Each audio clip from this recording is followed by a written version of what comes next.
This is Boxing Tickets NI in association with SB Sports in Chaco. We're delighted to be joined with our good friend from the south, Kieran from Boxing Bants. How are you, Kieran? Good, yeah. For once, you actually have a bit of the camera on you as well, Marty. So, yeah, I'm good. I see you're up at the public workout. How'd that go?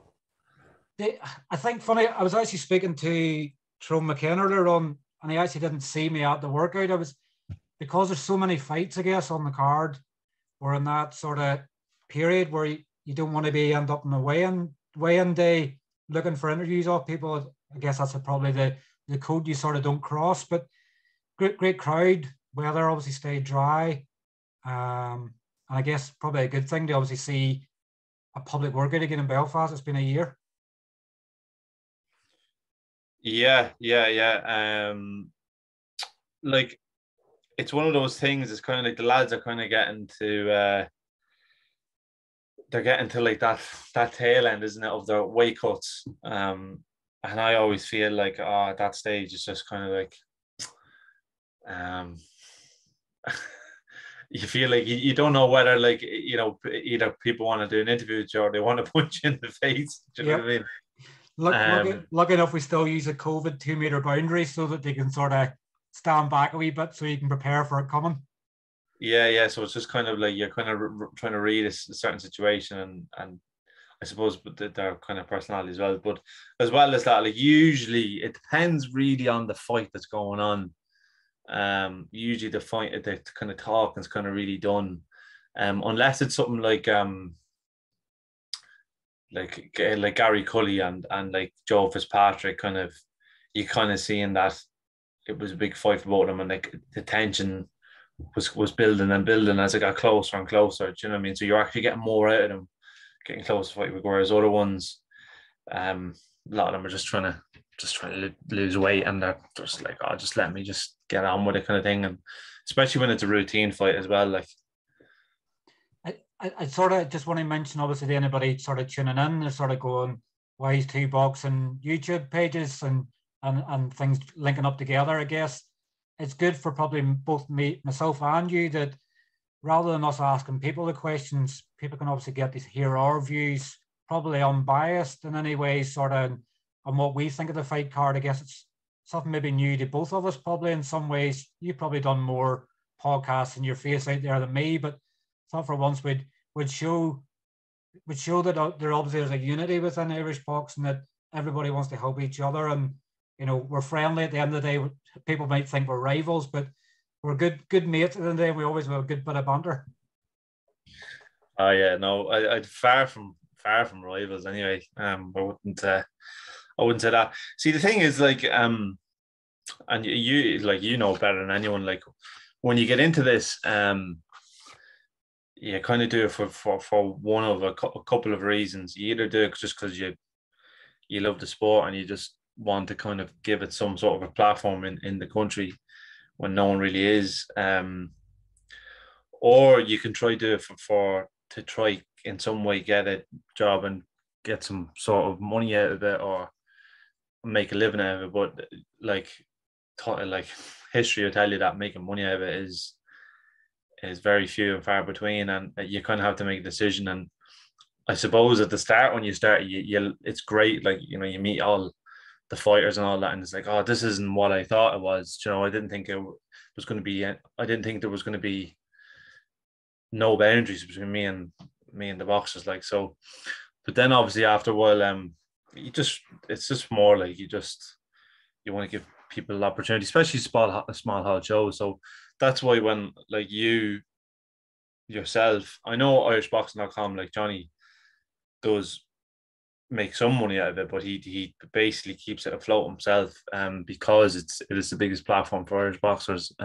He's not doing it to be millionaire. And then like Sam was the same. Sam did it out of just pure passion. And so when everyone's just doing it at that, like we're all pulling for the same thing. We all want good domestic shows. We want Irish boxing to grow on the island, and we want domestic fights, and we want more coverage for the boxers. That's what we want. Like, there's world title fights, Irish fighters or any fighter from the island fighting abroad for a world title. That's brilliant and all that, but like I'm more kind of concerned about what's going on the island, because it could be a lot better than what it is, and it's not anyone's fault. Do you know what I mean?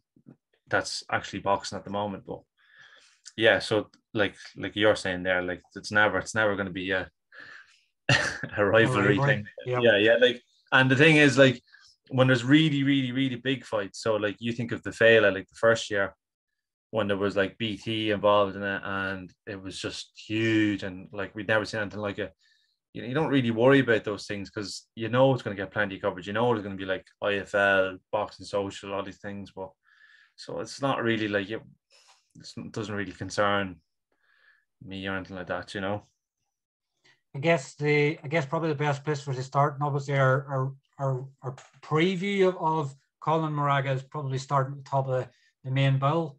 I think obviously probably not sure what your opinion sort of being on it, but I guess when the fight was first announced, people didn't see it was Lee Wood. People didn't see it was Kiko Martinez and Morel Moraga, who had been in there with Gary Russell, Lomachenko, Valdez. People were sort of looking at him and going, we don't know who you are. You've got a record as a puncher. But it seems as if it's coming closer to fight week, people are probably realising Mick needs a bit of credit here because he's getting back on with someone that could knock him out with one punch. Yeah. Well, especially after what happened in the last one. Yeah, look, it is a bit dangerous. And the thing is, before Mick fought Lee Wood, a lot of the things I used to always hear after the fight, especially in the failing, that people are like, oh, like, yeah, it was a good opponent, everything, but like, what's going to happen when he comes in against a puncher? What's going to happen when he plays against fights against a puncher? And I know Lee Wood stopped him in the last round, but like Mick boxed beautifully and he was doing really well up until that point, I think. And now he is kind of taking on a kind of a puncher. So like it's really like when you're a mixed position, it's kind of like a lose-lose because you're coming off a loss.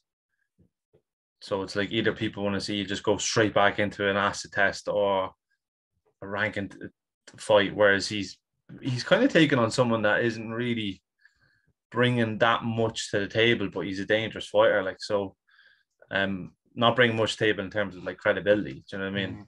Because if he beats him, it's like, oh well, you were supposed to do that. But you saw him. I know you're not going to see a lot, but like, what did you think in the public workout? I think it's probably a great place for Mick to come back. I guess, you know, nothing's more loving than at home, and coming out to an SSE arena, it's going to be packed. It'll probably fill like 20,000 in Falls Park. You know, like I guess when he's standing, you know, on that wee corridor, but they sort of come out and he's and under the light come out to grace as he seems to have inherited it as his song. But when obviously he sees the reception he's going to get and everybody's camera phones and stuff out, it'll probably nearly feel like the Lee Wood fight never happened. It'll just erase things straight away. They'll probably get into the ring and it'll probably be emotional on the support he's going to receive. And I guess that's what fighters sometimes need. You know, that sort of arm around the shoulder and go, you know, you still have the support. People sometimes lose and they lose the support. It looks like he's selling out the SSE arena, which is a mean feat in itself. Frampton struggled to sell it out at times. I think the Nair fight didn't sell out. So they come back off a defeat and a non-title fight and sell out the SSE arena. That's some feat in itself. Mm. And the thing is about the SSE,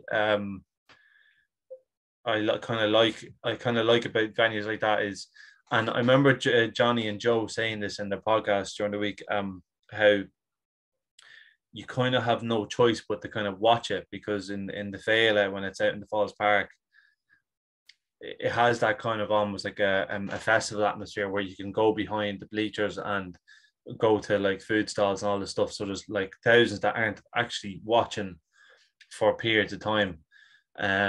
Whereas here, it's just like the venue is solely focused. The seats are all pointing in on the fight, so there's a lot more scrutiny on it. So I think for that aspect, it kind of benefits him as well. Especially fighting in Belfast, it kind of puts more pressure on him, I feel. and that's the way I felt as well. Like when I was at it last time 4 years ago, you just really feel like you're more kind of on top of the ring. Like, I guess it's probably, win on Saturday night, and where does Mick go from there? It looks like Lee Wood's not going to fight Leo Santa Cruz. Top Rank don't get on with obviously Leo Santa Cruz's showtime and things like that. They don't get on, so Lee Wood probably may have to vacate the belt. You've Josh Warrington has to have his mandatory against the guy that beat Isaac Lowe. And obviously then you've other guys in PBC that you just can't fight. So it's, where does he go? Does he go to Isaac Dogbo, or does he try and get the rematch with Lee Wood? It's where the doors are going to open probably afterwards. But I guess it's the most important thing is get back to winning ways on Saturday night and then see what's on the table. Yeah. I think there's not. Things have a way as well, like especially with someone like Mick. I think things have a way of working themselves out, because you can just fight and just things kind of just unravel for you. Like if you think of when he fought TJ and it was super bantamweight, and then it got moved to featherweight, and then the WBA interim became available, and then he won that, and then Lee Wood beats Kanzu. And it just all wraps itself together really nicely. Like, so I'd say, look, like Gary Russell's not going to be around forever. What's Gary Russell going to do? What's Leo Santa? They're all going to have to make decisions. Like, so I think it will. I think so, like it. I think it's just time. Something like Mick, you just wait, and something will happen. And I'm sure they're probably talking about something already, but hopefully, yeah. What I was going to say to you was one fight I was going to say to you on the card, if you want to go back to the bottom,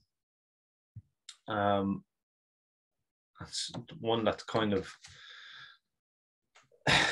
it's kind of gone under the radar a little bit. So Kurt Walker's fighting Marcus Gabriel Martinez, and people don't realize that he actually, although he hasn't really fought outside Argentina, he's 18-3, but he actually won the WC Youth Featherweight World Title. And I know he's fought for the Super Featherweight a few times and he's lost. But like for someone that's only 3-0, like, and I know it's from South America, I know it's the first time fighting out, but still, like, someone only 3-0, it's a good test for him. Like, it'd be a big statement if he beats him. Like, I was talking of an interview with Kurt Digo White. I was obviously talking to him about it today, and he was sort of on the impression of the longer he stays at fighting journeyman level, he come down to their sort of standards. I think he was sort of disappointed, obviously, in Wembley, the fact he got a cut and it knocked him off the Madison Square Garden card. So I think they'd sort of realised that. I think he puts his faith in Jamie as well, the fact that he's really good at matchmaking, that obviously they see that the record that obviously the opponent has is probably going to look really, really good for Kurt when, I think he seems to reckon he may even potentially stop him as well. So probably a good statement for Kurt to make. He's been in the SSE many times. I think he said today, the last time he's boxed in Belfast was 2015. So it nearly feels like new ground for him. Yeah.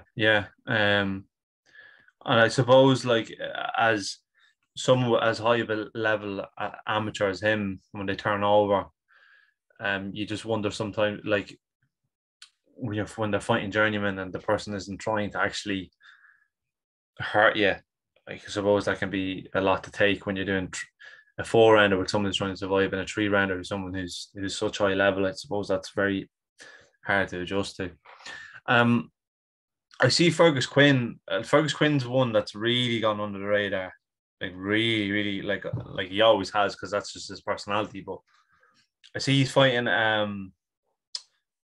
Seamus Devlin, the history maker. Broke a record last week, 36 fights in a year, incredible. I've sort of kept this sort of in the back of my mind this week, and he's sort of getting a big fight card to sort of celebrate, but I think Fergus could be the first to stop him. Fergus is relentless, as we've seen previously. I guess a year out of the ring, he probably might want to go through the motions a bit, but I probably fear for Sheamus this weekend that his 36 fights and not being stopped once in his 34 defeats. I think it's now going to be ultimately probably his first career stoppage loss. I like Fergus because of it's just his rawness. Like I remember loads of stories. Like I've heard about him turning up to All Irelands and provincial like Leinster, whatever they were, and he just turn up, win, and just get back in the car, just go home, walk, whatever it was. But I know with the whole thing over the last year of just he hasn't really had any fights since the last fight, a bit like Sean McComb. But because of his personality, you must kind of feel like, right, well, so you have to do something now. Like something has to kind of because he's a good boxer, and he seems to work very hard. He just wants something now to almost like a fight where a bit like Tony McGlynn and James McGibbon are in, something along those lines, to kind of set that fire with Fergus's name, because he's just completely gone under the radar on this card. So I don't know if you've spoken to him about it, but that's the feeling I get at the moment. Fergus, obviously, I don't think Fergus was there today. I didn't see Fergus about, but he always seems quiet. Probably he's one of them. They always say it's the quiet ones you watch. Very cool. Yeah. He's very, very quiet, keeps himself to himself. Probably like an old school type boxer without having the ego. He knows he's probably talented and he wants his fists to do the talk in the ring. Probably, but like Pierce O'Leary, probably I'd say, in a way that he's just happy to fight. Probably doesn't need to sell himself up because he gives it all in the ring. Yeah. I want to ask you about Thomas Carty, because I know you were speaking to him today. Another guy he's fighting. I was just looking at his record. I know he's fought a lot of people his opponent, and mostly at a cruiserweight. But I know he has had a few fights at heavyweight. But his opponent I'm looking at here now is Yuri Savichina. Yeah. And he's fought the likes of when D Sullivan had his loss and came back and got a win.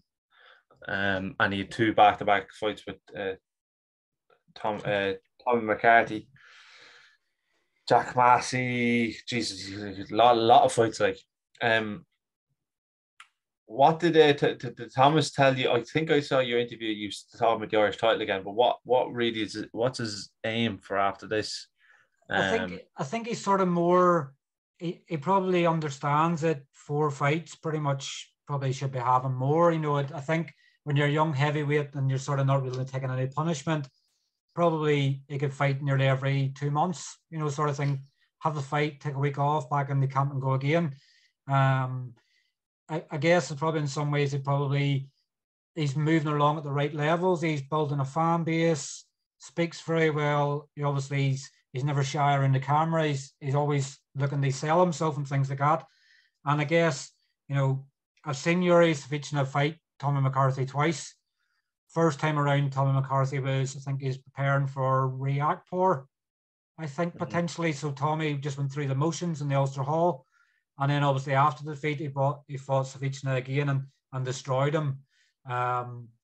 Yuri Savichina, I'd say if he probably reaches round 3, there'll be a bonus. Very bad off the ropes. He probably stands quite square on the ropes, and with a dangerous puncher like Thomas Carty, it could be one of them. It could be, you think back on the Frampton card, 2017 and 2018 was it? Remember the 14-second KO? I think we could potentially see that record broken on Saturday night. Yeah, hopefully, yeah. Yeah, just you're looking forward to kind of Tommy just really having because he's having the platforms now to kind of set on. So his name is on, and it's kind of it's great at the moment because he's having that kind of almost that road trip. He's going from here to here to here, and people are seeing him. and the people are seeing his following, and he's having quite decent performances. But then after a while, then now you'd be looking forward to him kind of going, right, well, look, this is now my show. I'm having that big name opponent, whatever it is, an Irish title like that. I know the Irish title is like we've spoken about it before. It's very unlikely because like who's going to be his dance partner, like, and even if you find someone, is that like does their paths meet? Do they align?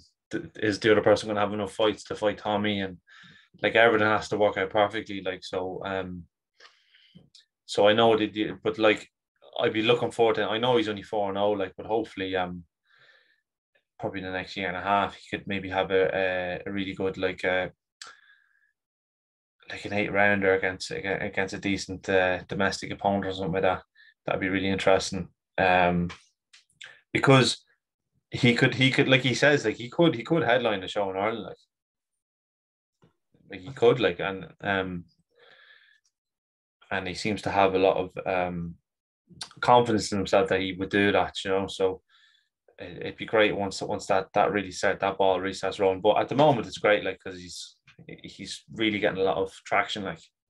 I think the probably ideal scenario for him is a national stadium. It's not too far away. I guess the problem is with insurance and things like that in the south, you probably need somebody with a good bit of backing. I know he's been well looked after by Dillian White, but you probably nearly need, maybe a Matchroom to come over and do the 3 Arena or something like that. Yeah. I think he sort of said today that the dream is, Katie Taylor fights in Croke Park in 2023. I guess everybody wants to be on it, but a heavyweight's always going to get their name down first. And I think he's probably maybe looking at that as the deadline to fight for an Irish title or move further on.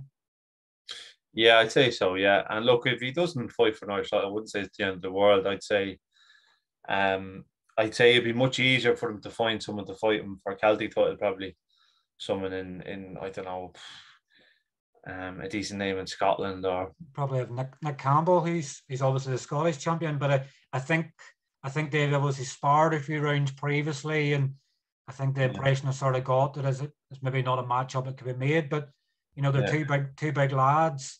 Nick's obviously must have picked up a bit of an injury on that card, because he sort of, that was February, and he hasn't sort of been seen since. So that'll be a good obviously fight to have. But I guess for both of them, they could probably avoid each other and probably still get to where they want to go in boxing. Yeah. I think it's all about just getting on the card and then just going from there, really. But I think all his ducks are in a row, like, for that, because he's got the right name, the right brand, the right kind of people around him, the right people representing him, that Brian and Eddie and Katie would be happy, I think, for him to be on the show, and he's local and sells tickets, and it just all makes sense for someone like Thomas Carty, whereas everyone else is trying to get on it, and you're just weighing up, like, would you put that person ahead of that person? And you just wonder who would get on it. But I think Thomas is like a shoe-in, like. One of the other kind of under the radar ones I want to touch on just before we move on to the real tasty ones is just Kieran Malloy. Because I know he had disappointment. He was out in the US, and then obviously the disappointment of just like the fight didn't go ahead. Do you know much about his opponent? I don't. I'm just looking at it. He's obviously Russian based in Southampton, so he's obviously picking up that journeyman sort of ranking. I think he's probably fought about 12 times this year, and it all seems to be going points. He's been stopped once by James Metcalf. I think that was his warm up for Martinez, was it? I think so. I think he was stopped very early on, but I guess Kieran's been bragged as being a massive puncher in the gym. They're sort of coattailing him about as an Andy Lee sort of. I think Adam Booth had sort of said he'd power like Andy Lee had. So I guess the frustration of MSG not happening, there not being a slot for him in Wembley, that obviously 5-6 months of not having a fight and having to train. I guess as Russians just going to feel the full brunt of it on Saturday night. Yeah, definitely. And he can be ruthless like that, Kieran Malloy, as well.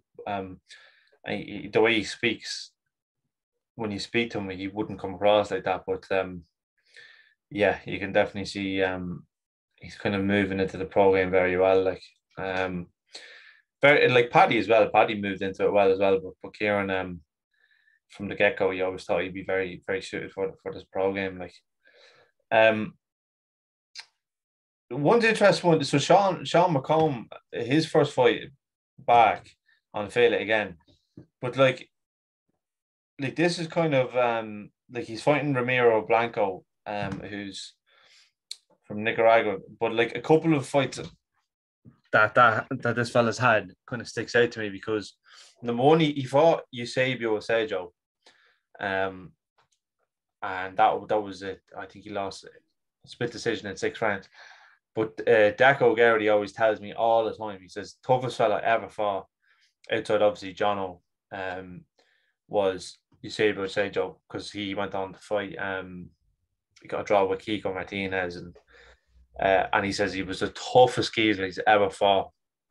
And then he obviously fought Kanzu as well for the world for the WBA.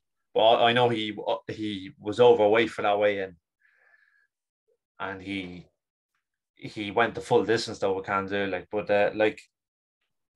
he's like he's a tough fucker. Like he could be a tough fella for him. Like I looked at another name there, obviously in his record, and probably one that Irish fight fans hated. Obviously, Blanco fought was Andres Gutierrez, that obviously slipped in the shower and called oh the yeah, Frampton fight off. You know, yeah, I think that's just what 5 years past that was. Just looking at obviously in the record and obviously seeing him there and going, he's one of the lucky ones that Gutierrez made it to the ring with. yeah, yeah. And He, he looks like he's sort of coming up in weight as well. So I guess yeah, he's only 26. Seems to obviously pack a bit of a punch, but it looks to be he hasn't a win in nearly 4 years. mm-hmm. October 2018 is his last win. So I guess probably in some ways it's probably just setting Sean up for probably potentially Casey Benjamin for Commonwealth belt. I think maybe even the potential of Sam Maxwell as well. So it's probably a keep busy type fight. Yeah. And obviously then move on and get back in the big fights again because it's what Sean's been in camp since January this year. So probably the longest training camp for a warm up we've ever seen. Yeah, definitely. Yeah, definitely. And I think it's nice to see that he's just kind of like, do you know what? I'm just I have a kid now, so I'm just going to be in it now for the big fights. And he's just honest about it. He's like, I just want to get in there and getting as many big fights as I can. And not many verbalize it, but he actually did verbalize it. So yeah, like fair play to him. So Rudern Farrell and Colin Murphy. What you think about this one? I think probably as anybody's going to think it's Colin Murphy's to throw away. He's obviously had the better tests as a professional. Rudy's obviously had 3 fights in less than 5 months after about 3 years of 5 fights falling through. So the confidence is always Colin, I guess, probably keeps burning into me. It's how will the two of them cope with the pressure of being used to an arena of the SSE. They've both been there and watched shows before, but doing that walkout, they'll probably both be bangly legged by the time they get to the ring. Does the tactics go out the window and the two of them stand in the middle and trade? If that happens, there's only one winner, and it's probably going to be Murphy. Yeah, I think Rudern like it's mad like because Rudern for the fights that he's had, no one thought he was going to end up having a professional debut, and now he's fighting on the Vela, which and that in itself is like that in itself is an achievement. Like, and he fully believes like he can beat Colin Murphy. Like, and he's kind of, it seems like he's kind of told what he's going to do. He's kind of saying, "Look, I'm just gonna, I have to win. That's it. Whether it's stoppage or points, or I have a game plan, and that's it." So yeah, like I'd say, look, like Colin said it in an interview with him. He says, "I don't think you're going to be able to hang with me in the pocket." In that regard, like we saw him against Look Fash. No, sorry, Colin. We saw him against Brian. Marina. Yeah, and like Brian Miranda threw the kitchen sink back at him as well, and Colin lasted the full thing and won. Every round was competitive. We won every round, like, but I just thought, like, I haven't seen Rudin go through that adversity yet. So it's kind of just like what's going to happen when that happens in the fight, because it is going to happen in the fight to one of them, and most likely Rudin, and how is he going to handle it when it happens?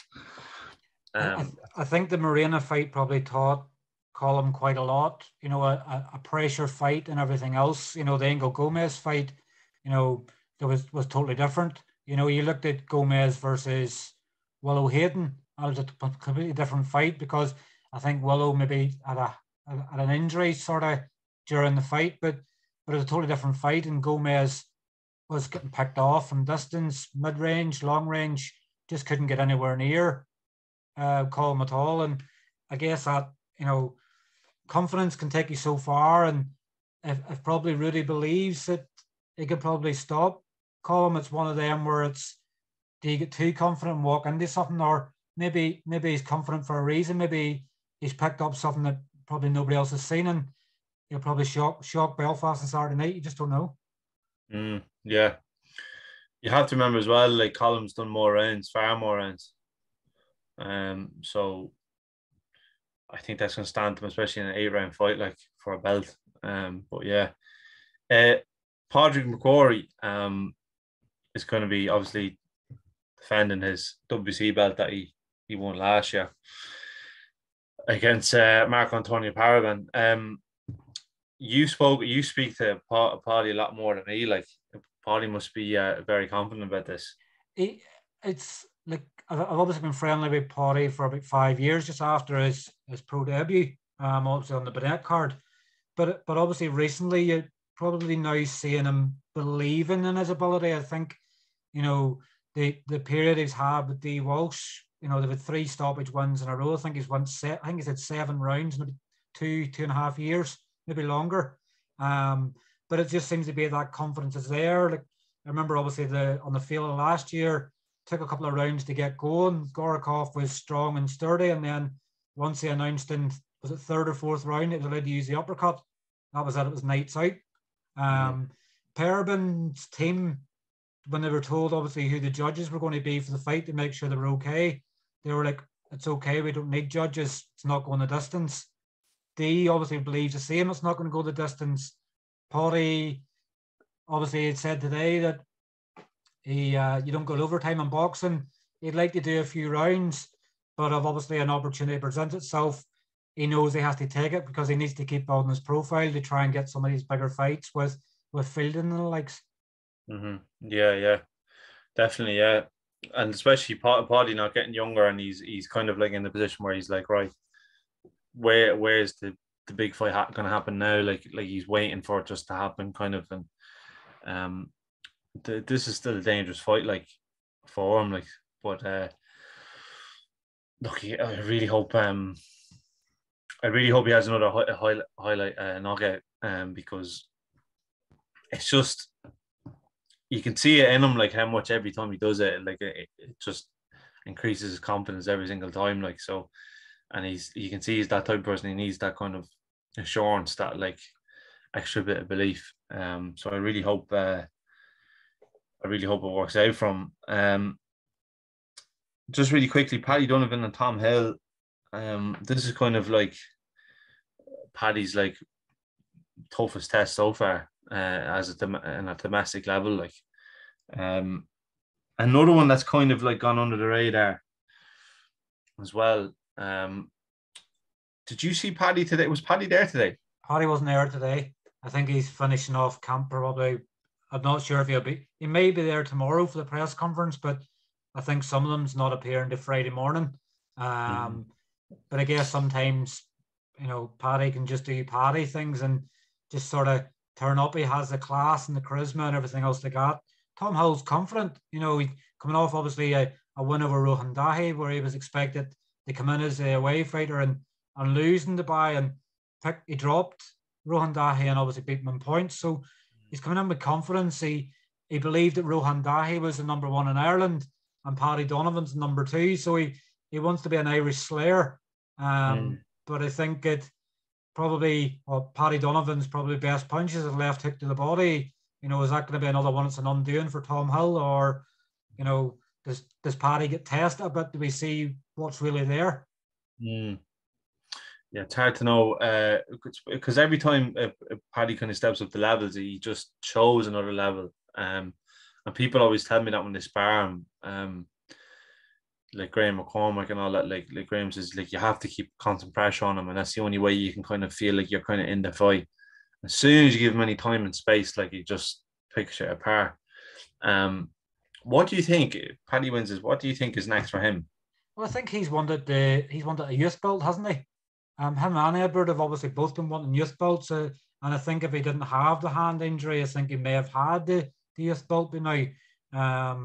I think that's still the dream. I guess it's some fighters like they pick up the youth belts and obviously progress on from there. And I don't know, it's like, where does he go other than that? Because there's no real domestic sort of, who would you really throw him in with domestic level? You know, he's probably not maybe a good thing for him and Lewis. You probably Stevie McKenna probably there. He obviously wants Conor Ben, and Marky doesn't seem interested in domestic fights. Dylan Moran seems to have something in the pipeline as well. So, you know, probably Paddy's next step's probably a few more fights in America to sort of build the profile stateside. So did they look at a youth title in America somewhere and really bring him on more than he already is? Yeah, I'd say so, or something like that, like a continental ranking title, kind of like what Lee Reeves has, like an ABF. I think that's the kind of route he'll probably end up going then if he can't get a youth title. It kind of seems more like the route to go down. Andy Lee had it, and Jay Quigley had it, so it's obviously served them well. Like so, I think that would make the most sense with Top Rank. So last one obviously is Tyrone McKenna, Chris Jenkins. Funny enough, you said Marco. He was saying today in an interview with Into Boxing, he might have told you this before. He probably did. How they offered Florian Marco to fight in the fella at 145, but he said no. I found that interesting now. But yeah. So yeah, I don't know. Florian Marco, he must be allergic to Irish fighters. But yeah. I think so. I think because obviously I think Jamie obviously tried to reach out before I think they were saying Marky was ready for anybody, and it was like, I think Jamie had done like a gift and say when, you know, and obviously with Lewis Crocker, and you know, Lewis would have took that in a heartbeat. I guess it's probably the heart of an Irish fighter that probably Marky knows to probably be his undoing.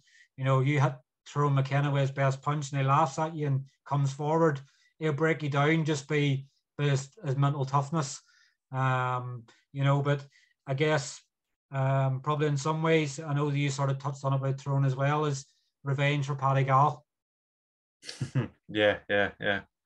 Look, Chris Jenkins, like he has that pass with Irish fighters. He just, like, I remember Dara Foley telling me how before the fight was stopped due to the cut, before the referee waved it, he could see the corner was about to wave it off, and it didn't in the end. But yeah, look, I think we all want to see, we all just want to see Tyrone beat Chris and conclusively, like win the fight, like after what happened, like over the last few years with certain people, like.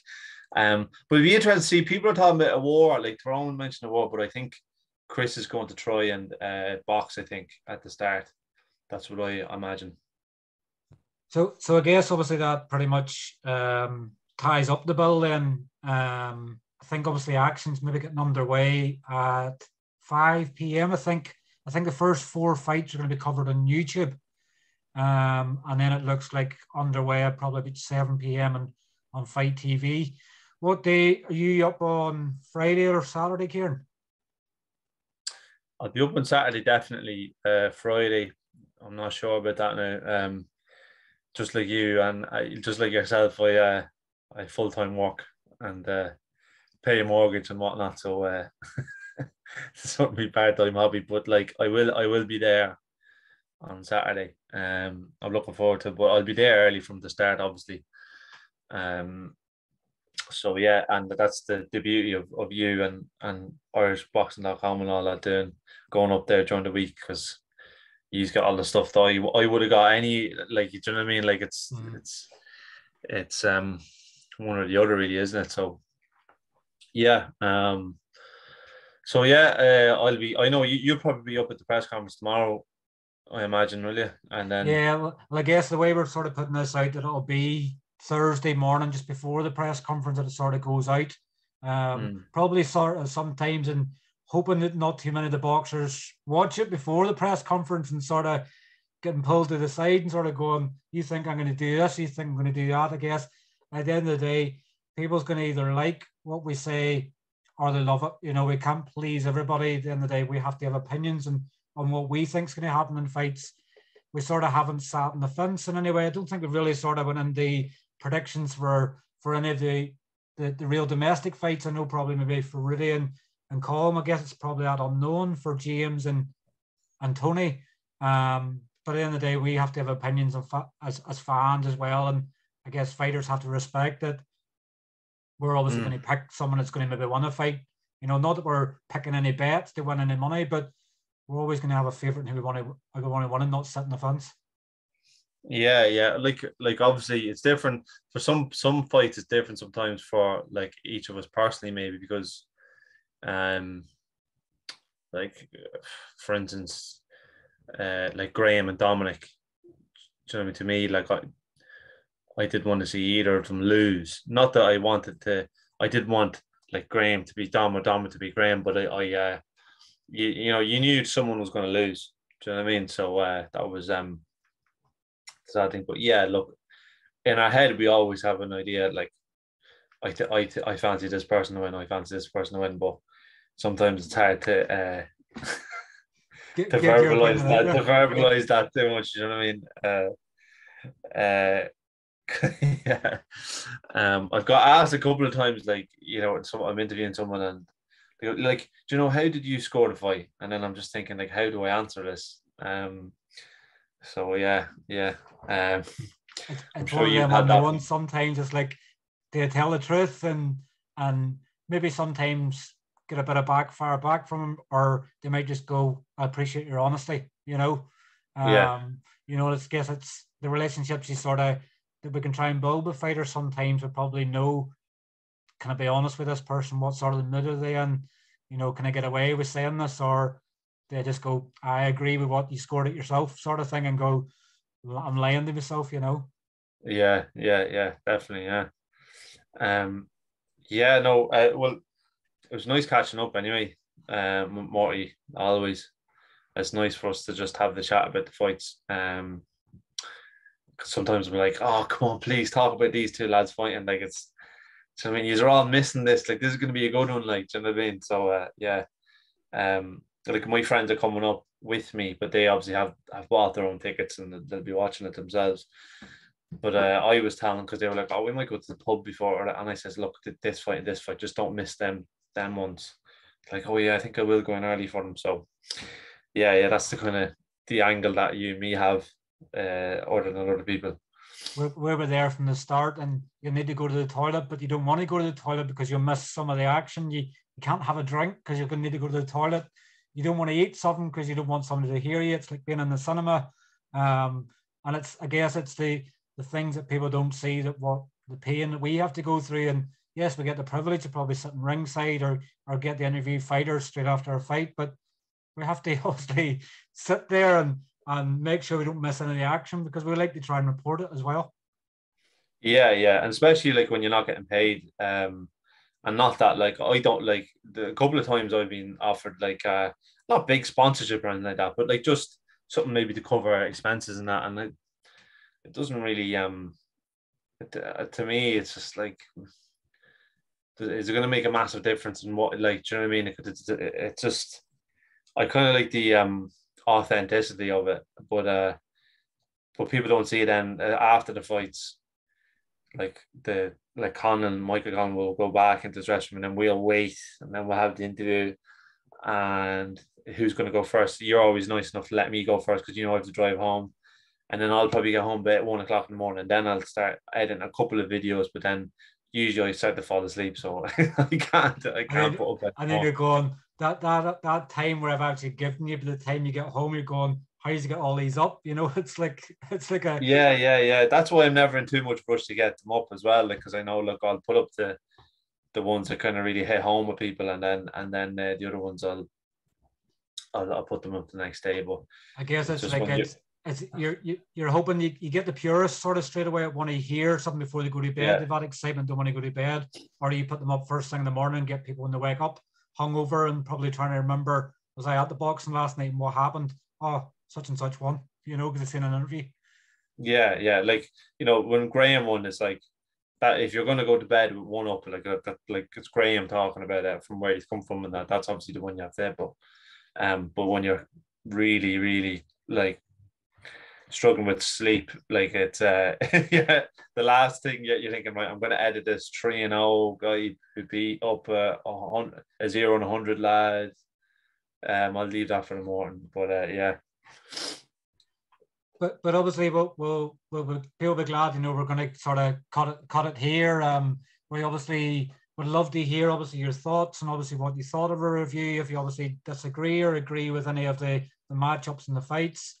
I've obviously liked the fact that obviously me and Kieran, obviously both independent channels that obviously both solely pretty much do all the work ourselves, you know. Make sure and obviously drop Kieran obviously a subscribe, and obviously YouTube will obviously tag him in the comments below. I know Kieran's going to put this up on his own channel as well, so if you're not obviously over on the dark side and box tickets, and I obviously give us a shout as well. But obviously make sure you follow us both on all social media channels. We're good pals. We love the sport of boxing, and obviously your support probably means, I'm not sure what it's like for you, Kieran, but obviously the support of the fans and the support of the people is probably the thing that keeps us going the most. Yeah. Look, like obviously you're not going to get with such small channels in regards to, like, you look at the pool we're talking to. So first you have the island, and then you have sports in the island, and then you have boxing in the island, and then you have professional boxing.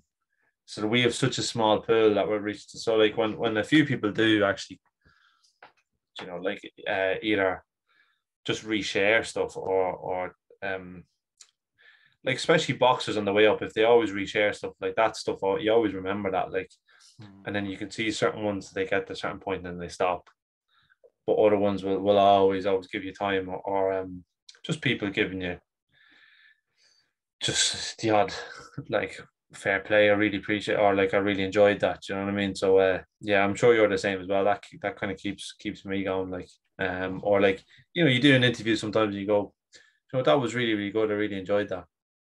Sometimes it's even better than what you thought it was going to be, and it's only because you ask questions that you wanted to ask because you enjoyed it. Do you know what I mean? Like you've had ones like that, like with like Connor Slater. I enjoyed watching that one. But you were asking questions that you wanted to ask. Like when I asked Graham about his struggle for addiction, like I wanted to ask it because I was really interested in that. Like, so that's the kind of stuff that keeps me going anyway. Well, Kieran, listen, obviously thanks very much for jumping on, and obviously as doing our first of hopefully many more, obviously, previews of shows and stuff we can do. I guess it probably because we rely on the people. I guess the people don't want to watch us nabbing on for an hour and obviously a fight card. Well, no, we'll just go back to doing interviews with other people. But obviously it's good to get a catch up with you personally as well. And I'll obviously look forward to getting a catch up with you on Saturday in person. And hopefully, fingers crossed, the fight card goes the way that we hope that it's going to be 12 great fights. Whoever wins. If our predictions don't come true, as long as a good fight, that's all we'll matter about. Yeah, definitely. Yeah. And thanks again for your time, Morty. And I'll see you on Saturday. See you on Saturday, Kieran. Take care. Thanks. Bye-bye. Yeah. Bye-bye.